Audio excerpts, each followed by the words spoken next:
Estamos iniciando um novo trimestre com vocês. O primeiro trimestre da CPAD, aqui da classe dos juvenis em 2025, onde nós vamos trabalhar com você uma jornada pelo Antigo Testamento. O tema da lição desse trimestre é a viagem pelo Antigo Testamento, texto escrito e comentado pelo pastor Tiago Panzariello. E é claro que eu espero que o Senhor Jesus possa ministrar uma palavra ao seu coração. Para você iniciar bem a sua aula, você pode iniciar por algumas bases bíblicas que a lição já traz e oferece para você, porque o tema da lição 1 é a organização dos livros do Antigo Testamento.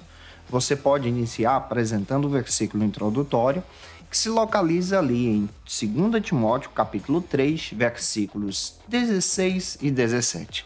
Também apresente junto aos teus alunos a leitura bíblica em classe, que hoje se localiza no texto de Josué, capítulo 1, versículos 6 ao 9. Você pode estar fazendo essa leitura e também o Evangelho de Mateus, capítulo 7, versículos 24 ao 27.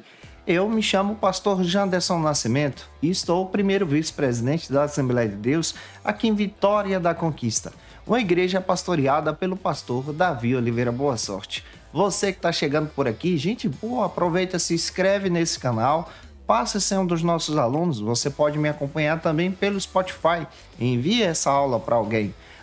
Por favor, não se esqueça que de segunda a sexta-feira eu estou por aqui ministrando aula para você e postando esse material tanto pelo YouTube como pelo Spotify, sempre a partir das 18 horas. Que Deus confirme essa palavra no teu coração. Então vamos lá, vamos para a aula de hoje em nome do Senhor Jesus. Em primeiro lugar, é muito importante você levar isso em consideração. Como estão organizados os livros do Antigo Testamento? O pastor Tiago Panzariello traz então essa proposta já nessa primeira lição. E para te ajudar, eu fiz algumas anotações que vão ser relevantes para você. Você, como professor ou professora da Escola Bíblica Dominical, precisa ter uma visão panorâmica somente do Antigo Testamento. Lembrando que o Antigo Testamento, na nossa versão bíblica, possui então 39 livros, mas eles não foram organizados assim originalmente falando. Quando nós vamos para as tradições, nós vamos descobrir muito bem que estamos vivendo e lendo exatamente diversas traduções bíblicas e organizações que chegaram então a esse padrão que nós temos em mãos. E olhando para isso, você vai descobrir que a Bíblia, originalmente falando, ela é escrita e comentada e orientada a partir da ação do Espírito de Deus, usando autores em épocas diferentes, situações diferentes, contextos diferentes, e já vou explicar isso para você. Mas, quando você analisa o Antigo Testamento, você descobre que o Antigo Testamento, em sua boa parte, foi escrito em duas línguas, na língua hebraica e em algumas porções de aramaico. E quando nós olhamos para o Antigo Testamento, nós descobrimos algumas lições extraordinárias, e é nessas lições que eu quero comentar com você a respeito desse argumento tão importante para a tua ajuda em Cristo. Em primeiro lugar, você vai perceber que o Antigo Testamento ele é organizado a partir de 3 divisões. Então, pega a caneta e o caderno para poder anotar. A primeira divisão é conhecida como Torá, ou então Lei. Na primeira divisão, você vai encontrar os livros da Bíblia. Que livros são esses? Você vai encontrar o texto de Gênesis, você vai encontrar o texto de Êxodo, você vai encontrar o texto de Levítico, Números e Deuteronômio. Esses textos foram escritos para demonstrar a aliança que Deus fez com Israel e, ao mesmo tempo, foram escritos por Moisés. Então, é importante você levar isso em consideração se você olha para a Bíblia hebraica e compreende que a Bíblia hebraica possui aí 3 divisões. E a primeira parte da Torá. A segunda é conhecida agora como os Nevins, ou então conhecidos como os profetas. A organização é totalmente diferente da nossa. Na nossa, nós temos profetas maiores e profetas menores. Lá não funciona assim. A divisão é conhecida como profetas anteriores e profetas posteriores. Anteriores ao quê? Anteriores ao maior evento do Antigo Testamento, conhecido como o cativeiro babilônico. Então é importante você fazer essa anotação também. Então, nós temos os profetas que profetizaram antes do cativeiro babilônico e os profetas que profetizaram depois do cativeiro babilônico. E é engraçado que alguns dos textos que nós temos no Antigo Testamento, que nós arranjamos de outra maneira, lá são conhecidos como profetas. Exemplo, nós vamos ter lá como profeta o profeta Josué. Você sabia que o livro de Josué é um profeta na Bíblia hebraica? Você vai ter também o livro de Juízes, que para nós é um livro histórico. Lá, os juízes são vistos como profetas. E a própria Débora entra também nesse contexto porque ela faz parte da categoria aí dos juízes. São 14 juízes ao todo. No texto de Juízes nós só vamos encontrar aí 12, mas os outros dois é o próprio Samuel e o Eli, que são citados no texto de 1 Samuel. Nós vamos ter também como livro dos profetas os textos de 1 Samuel e 2 Samuel e também os textos de 1 Reis e 2 Reis, porque ali nós vamos encontrar diversos profetas sendo usados por Deus, por exemplo, no texto de Reis, o próprio profeta Elias e o Eliseu também. Então é importante você levar isso em consideração, enfatizando os relacionamentos que o povo de Israel deveria ter com Deus. Por isso você encontra essa segunda classificação. A terceira classificação do Antigo Testamento na Bíblia hebraica é conhecida agora como Ketuvins, ou então escritos. Quem entra nessa classificação? Você vai encontrar aqui alguns textos sapienciais, ou textos poéticos. Você vai encontrar os livros, por exemplo, Salmos entra nessa categoria, você vai ter o livro de Provérbios, você tem o texto de Jó como livro sapiencial, o texto de Ruth, que para a gente é um texto histórico, mas aqui é um texto sapiencial. O texto de Esté, que para a gente é histórico, aqui é um texto sapiencial. Sapiencial é poético, tá? Você vai ter o livro do profeta Daniel, que para a gente é um profeta. Lá é um texto também sapiencial. E você vai encontrar outros textos, a exemplo de Esdras, Neemias e os textos de crônicas, tá? 1º e 2º Crônicas entram nessa categoria para demonstrar essa divisão. Esses textos são conhecidos então como lei, históricos e proféticos. Você vai ver de forma muito clara que esses textos aqui trazem uma divisão muito interessante no Antigo Testamento. Então, no Antigo Testamento você vê aí 3 categorias: Torá, profetas e escritos. E essas 3 vão te ajudar a entender toda a literatura do Antigo Testamento. E é claro também que a relevância do Antigo Testamento é fundamental, porque todo o Antigo Testamento aponta para a chegada do Senhor Jesus, a chegada do Messias prometido. Então é importante você apresentar isso em sala de aula também. E eu quero te fazer uma pergunta para a tua reflexão já no início dessa aula. Se a organização do Antigo Testamento ela acaba refletindo a propagação desse relacionamento que o povo de Israel deveria ter com Deus, desse Deus que tem um relacionamento com a própria humanidade, como você está respondendo então ao plano divino através das Escrituras? Como você está respondendo a esse relacionamento com Deus? Eu espero muito que o Espírito de Deus possa falar com você. Deixa o teu comentário com a resposta aqui, porque outros professores também podem ser edificados através da tua vida, em nome do Senhor Jesus. O primeiro ponto, então, da nossa lição trabalha sobre o seguinte argumento, de acordo com o pastor Tiago. Nós vamos trabalhar sobre a Bíblia e vamos trabalhar um panorama sobre ela. Nós já vamos entendê-la a partir dessa cosmovisão cristã. Como primeiro ponto da lição, eu sempre gosto de trazer aqui um versículo bíblico que vai te ajudar a quebrar o gelo junto com os teus alunos. Um texto que eu quero te dar como dica se localiza então no texto de Mateus, capítulo 4, versículo 4, onde o próprio Jesus deixa claro que é a palavra de Deus que nos alimenta.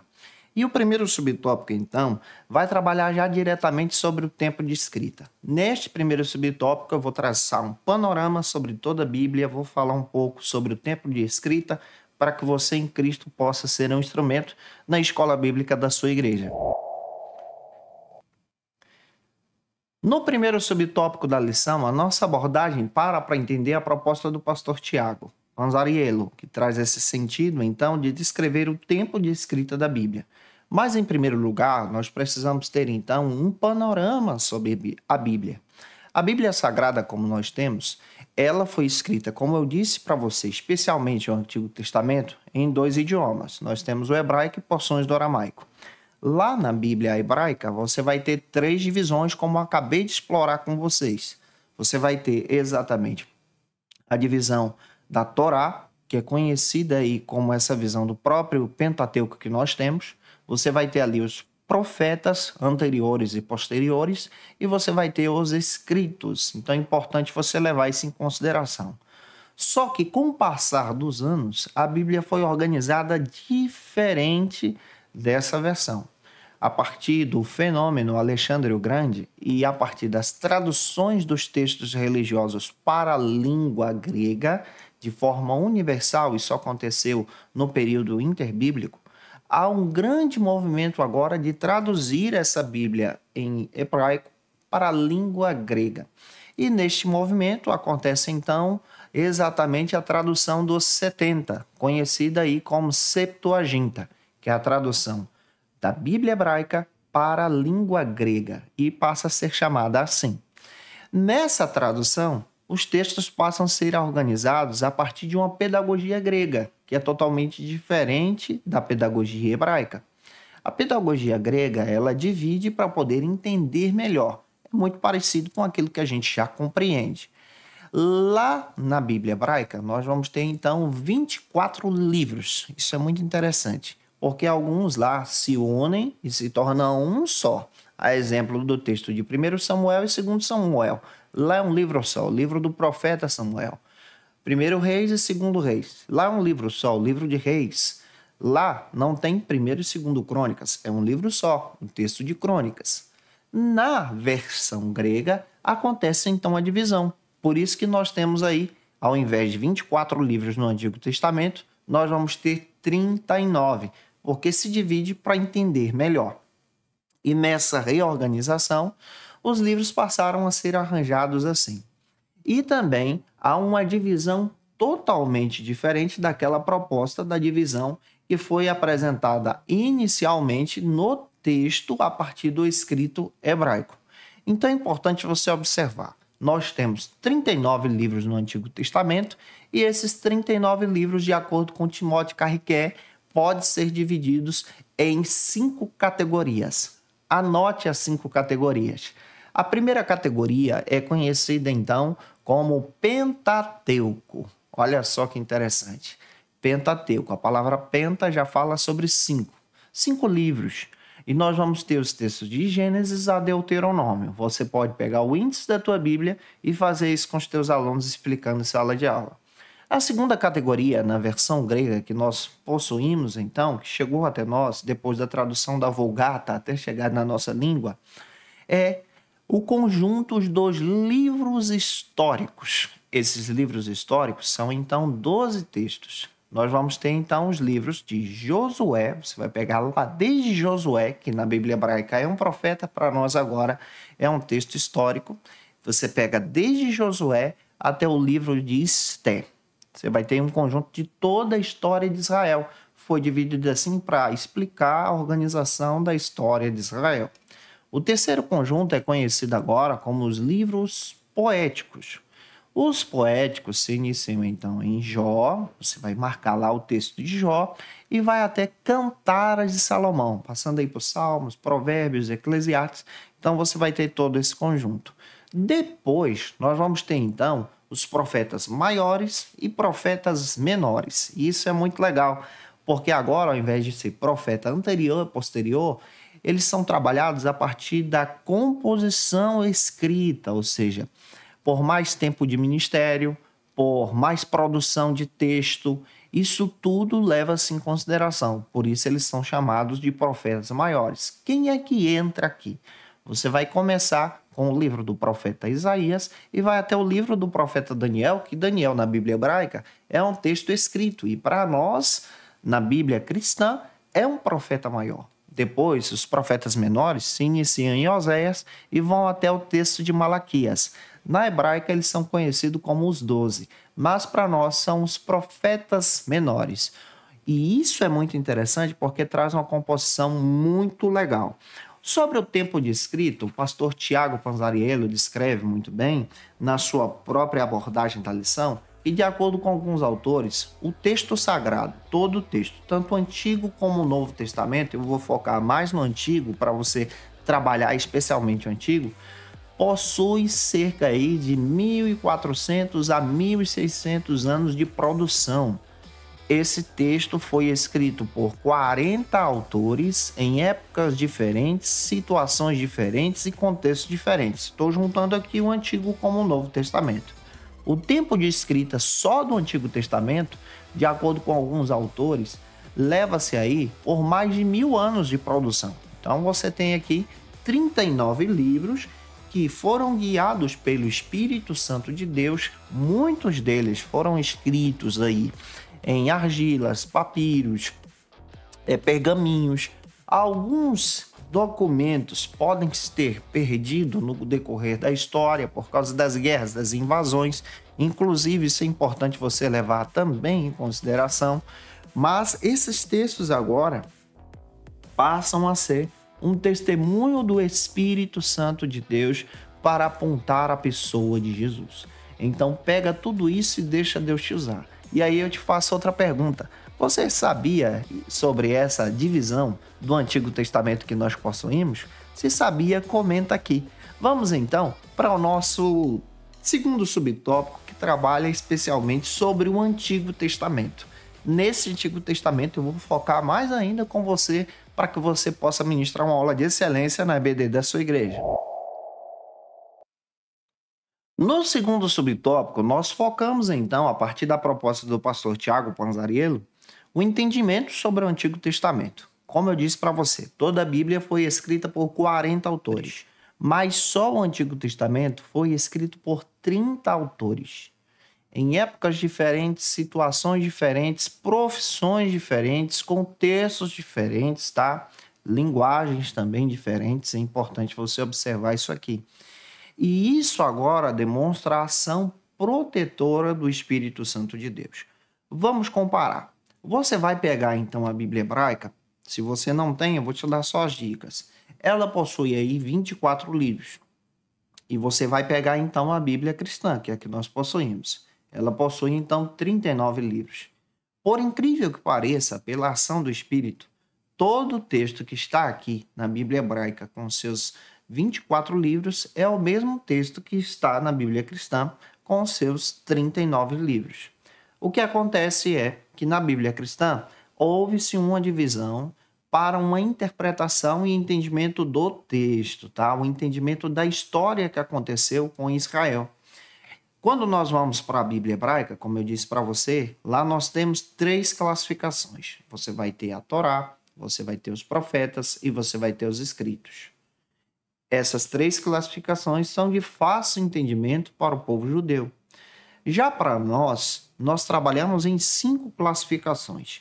Volto a reexplicá-las para você. Você vai ter, então, Pentateuco, livros históricos, livros poéticos, você vai ter também os profetas maiores e os profetas menores. Essa reclassificação, ela foi trabalhada a partir da tradução da Bíblia hebraica para a Septuaginta. Depois da Septuaginta, a igreja, então, trabalhou outra tradução conhecida como a Vulgata Latina, quando a Bíblia foi traduzida para o latim. Mas a partir da Reforma Protestante, pelo fenômeno Martinho Lutero, você vai ver agora a tradução da Bíblia para a língua do povo, porque até esse momento a Bíblia não era acessível às pessoas. Lutero, então, traz a Bíblia para o alemão.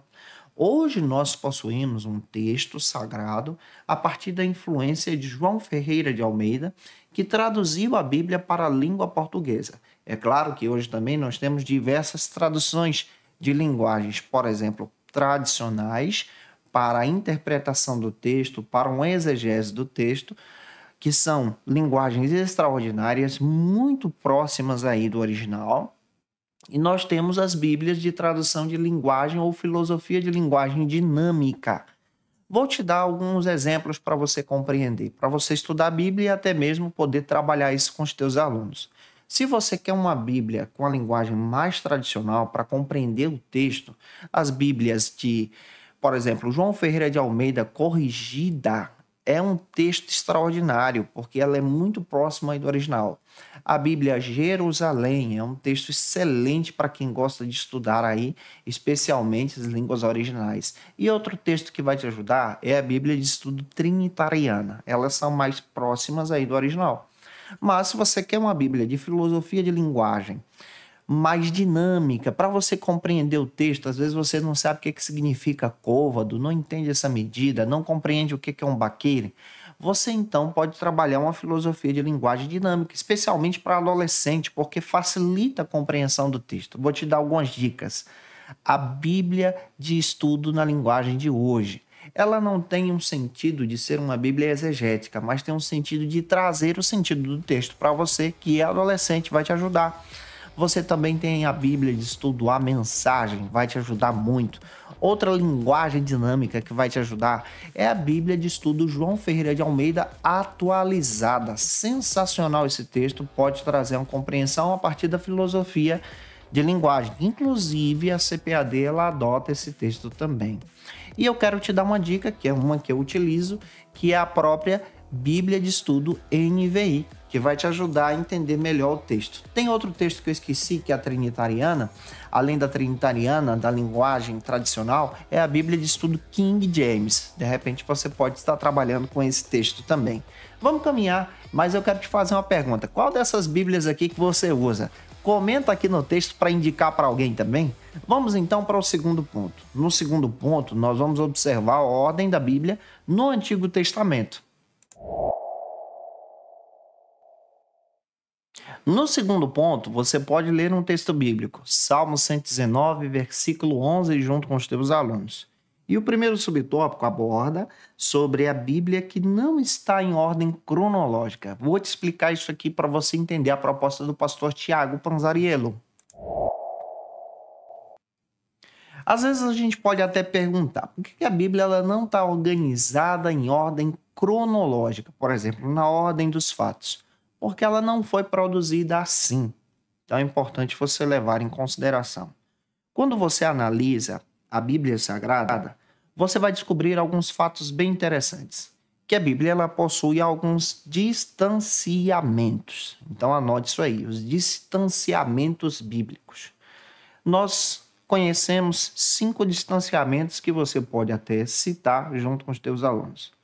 O primeiro distanciamento é conhecido como distanciamento temporal. A Bíblia é um livro antigo, então é importante você colocar isso aí, distanciamento temporal. A Bíblia é um livro antigo.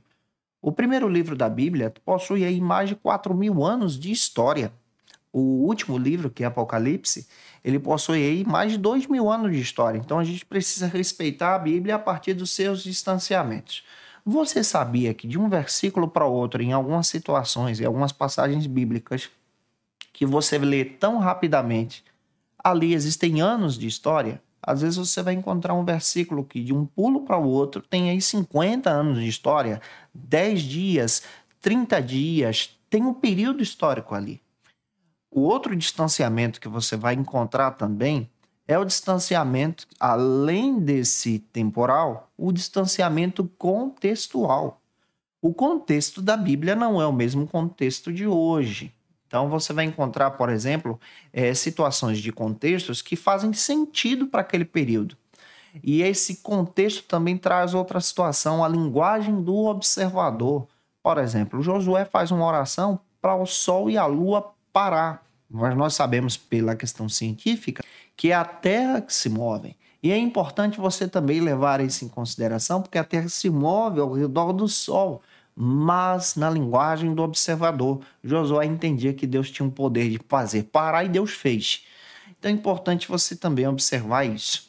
Na questão contextual, você observa que esse contexto passou. Também você vai ter o terceiro distanciamento, que é conhecido agora como distanciamento cultural. A cultura bíblica é totalmente diferente da cultura de hoje. E a cultura de um livro bíblico é totalmente diferente de outra cultura de outro livro bíblico. Exemplo, se você analisa a cultura dos textos que foram escritos no período babilônico, a cultura é totalmente diferente dos textos que foram escritos no início da história de Israel, quando o povo saiu do Egito. Então, você pode levar isso em consideração também. Outra questão que é interessante, conhecida como distanciamento, é a questão linguística. A Bíblia foi escrita em 3 idiomas desafiadores que não são tão acessíveis como são hoje. E é importante você observar, a exemplo, que a Bíblia foi escrita em hebraico, tem porções de aramaico e foi escrita na língua grega koiné. Isso aqui já vai mais para o Novo Testamento. Não vou citar sobre o Novo Testamento, só focando no Antigo com você. Você também vai ter outra situação que é conhecido também como distanciamento. Os autores bíblicos, todos morreram. 40 autores escreveram toda a Bíblia, 30 só no Antigo Testamento, e hoje você não tem acesso mais a eles. Por exemplo, você não tem condições de ter acesso ao profeta Samuel, nós não temos acesso mais a Moisés para explicar as passagens bíblicas. Então, esses distanciamentos trazem uma nova organização para a Bíblia. E não dá para trabalhar a Bíblia, por exemplo, em outros contextos. Exemplo, se você pega o texto de Jó e olha para o contexto, as riquezas de Jó, que está organizado lá como um livro poético, ele, contextualmente falando, é do período dos dias de Abraão. Então, se você for observar o contexto de Jó, é claro que a literatura e a produção do texto é de outra data, mas a história é do período de Abraão. Então, isso tudo dificulta essa organização cronológica. É claro que existem hoje propostas. Exemplo, você pode encontrar bíblias de estudo de ordem cronológica que pode te ajudar a entender um pouco o texto. Muito legal você observar isso, mas eu te dou como dica você ter um entendimento sobre o texto de forma muito clara, compreendendo livro por livro. Eu espero ter ajudado você aqui. Vamos então para o segundo subtópico, que trabalha agora sobre a ordem canônica ao invés da ordem cronológica. Lembra que os livros do Antigo Testamento estão organizados em uma ordem canônica. A palavra cânon traz essa ideia de vara de medir, uma ordem. E o concílio que definiu exatamente a Bíblia, como nós temos no Antigo Testamento nessa versão, foi o Concílio de Jânia no ano 90. Então é importante você observar isso aqui também. É claro que nos dias de Jesus, os textos sagrados já eram utilizados e muito respeitados nas 3 classificações que eu citei para você a partir da Bíblia hebraica. Na Bíblia hebraica, você vai encontrar aí as 3 classificações. Você vai ter, então, a Torá, você vai ter os próprios profetas, você vai ter os escritos. Eram utilizados nos dias de Jesus. Mas com esse fenômeno da Septuaginta, você percebe então essa nova reorganização do texto, e essa nova reorganização passa a ser trabalhado na língua do povo, tá? Era a Bíblia que era utilizada nos dias de Jesus. Como esse texto está organizado então para nós? Lembrando que nos dias de Jesus, os livros não eram organizados em forma de livros como nós temos, mas em formas de rolos, pergaminhos, que também eram chamados de biblos, ou livros, para o povo. E é importante você levar em consideração aquilo que eu disse para você a partir da orientação de Timóteo Carriquet. Se você quer ler a Bíblia de forma prática, leia a Bíblia de forma grupal, ou seja, dividindo em grupos. Fazendo essa chave hermenêutica vai te ajudar a entender a Bíblia de forma muito clara. A primeira divisão é conhecida então como Pentateuco, vai de Gênesis a Deuteronômio. Só ali você tem 5 livros. A segunda divisão, como eu disse para você, são os livros históricos, de Josué até Ester, 12 livros. A terceira divisão é conhecida como os poéticos, de Jó até Cantares. Você vai ter aí também os textos dos profetas maiores, de Isaías ao próprio Daniel, e você vai encontrar os profetas menores, de Oséias até Malaquias. Em todo esse contexto, você pode trabalhar esses livros junto com os teus alunos, fazendo essa leitura, porque o cânon já está fechado. Isso significa que nós não podemos mais nem acrescentar nenhum livro da Bíblia, nenhum livro à Bíblia Sagrada. É importante também ressaltar que depois do fenômeno da Reforma Protestante, você vê uma proposta da Igreja Católica conhecida como a Contra-Reforma. Na Contra-Reforma, foi estabelecido então outros livros além desses que nós temos. É por isso que a Bíblia Católica tem 73 livros e na nossa só tem 66. Na Católica, você vai encontrar acréscimos no Antigo Testamento. Nós não utilizamos esses acréscimos, que são conhecidos como livros apócrifos. Vamos caminhar e analisar com você agora o terceiro ponto. Mas eu quero te perguntar, e aí, tá empolgado com esse trimestre? Você acha que vai ser desafiador trabalhar especialmente livro por livro junto com a gente aqui na Escola Dominical?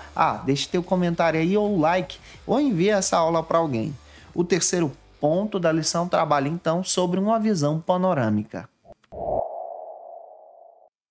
No terceiro ponto é importante você fazer uma leitura também. João 17:17, junto com os teus alunos, onde você vai ver que nós precisamos ser edificados na verdade e a palavra de Deus ela é a verdade. Então, o primeiro subtópico do terceiro ponto, como proposta do autor da lição, Tiago Panzariello, nós vamos trabalhar sobre o Pentateuco e livros históricos. Neste primeiro subtópico, a nossa proposta para entender exatamente sobre dois conjuntos da Bíblia. Lembrando que o pastor Tiago Panzariello divide em 4. Eu estou dividido em 5, seguindo a proposta do próprio Timothy Carriquer, que trabalha aí 5 conjuntos que facilita a nossa compreensão. Vamos observar 2 conjuntos agora com vocês. Quando você analisa especialmente o Pentateuco, você já entende que esses textos narram os começos, narram o início de tudo. Esse texto é consideravelmente escrito por Moisés. Então é importante você levar isso em consideração com os teus alunos. São os textos de Gênesis até Deuteronômio. Ali você vai encontrar a história da origem, do começo de todas as coisas, que também pode ser entendida pela fé a partir dessa compreensão. No texto de Gênesis é importante você levar em consideração que é um texto literal, um texto real e não uma novela fictícia. E pode observar muito bem que o texto de Gênesis cobre um período de tempo que é incalculável. Por exemplo, o período das eras da criação pode ser trabalhado como dias ou eras. A gente não dá para entender ou calcular aquele período ali dos 6 dias. O próprio Pedro, explicando isso para a gente, ele diz, olha, um dia para Deus é como 1000 anos, e 1000 anos como um dia. Então, é muito difícil entender isso em uma linguagem temporal. Mas vale a pena você ler o texto, porque narra ali diversas situações extraordinárias e também o contexto dos patriarcas até chegar em José. Você vai perceber que ali narra a história do início do povo de Israel. Depois, o texto de Êxodo já trabalha um contexto de escravidão e libertação de um povo que clama e Deus responde. Já o texto de Levíticos passa a trabalhar de forma muito clara e de forma muito entendível no texto esse trabalhar dos próprios sacerdócios, ou dos sacerdotes que serviam a Deus, e também da nossa comunhão com Deus. Já o texto de Números, você encontra esse Deus que caminha com o seu povo no deserto. E Deuteronômio é segundo a lei, ou repetição da lei. Os textos históricos que se iniciam em Josué e vão até Esther cobrem um período histórico que vai narrar a história do povo de Deus na terra prometida e como esse povo de Deus se deixou ser levado pelos próprios ídolos que eram propostos naquele período, e esse povo também entrou no processo do cativeiro. Aconteceram 2 situações incríveis. Primeiro, a divisão de Israel por desobediência. Você vai encontrar aí o reino do norte, o reino do sul. Você encontra o cativeiro, também conhecido como cativeiro assírio, que aconteceu no ano de 722 a.C., que destrói aí as tribos do norte e surge então o povo samaritano. Isso é muito legal, vou tentar explicar isso para você no decorrer das lições. Você vai encontrar também o próprio cativeiro babilônico, que finaliza aí e é profetizado por diversos profetas como o juízo de Deus, e Jeremias é o que mais encabeça essa história. E esse cativeiro acontece especialmente para finalizar um período histórico. Depois você vai encontrar o retorno do cativeiro, onde Deus vai usar agora outras pessoas, a exemplo do Esdras, do Neemias, você vai ver o texto de Esther também. E levanta também diversos profetas, e eu vou explicar sobre os profetas agora para você no nosso segundo subtópico do terceiro ponto. No segundo subtópico, a nossa abordagem para entender agora os livros proféticos. O próprio pastor Panzariello trabalha então os livros poéticos e proféticos. Nos proféticos, ele une profetas maiores e menores. Já explico isso para você. Primeiro, os poéticos são textos que foram produzidos especialmente por conta da adoração do povo de Deus. E essa adoração é em ritmo de louvor, de súplica, de adoração. Se você não sabe, a exemplo, o texto do próprio Salmos é dividido em 5 conjuntos, onde você vai encontrar súplicas, documentos, adoração, louvor a Deus.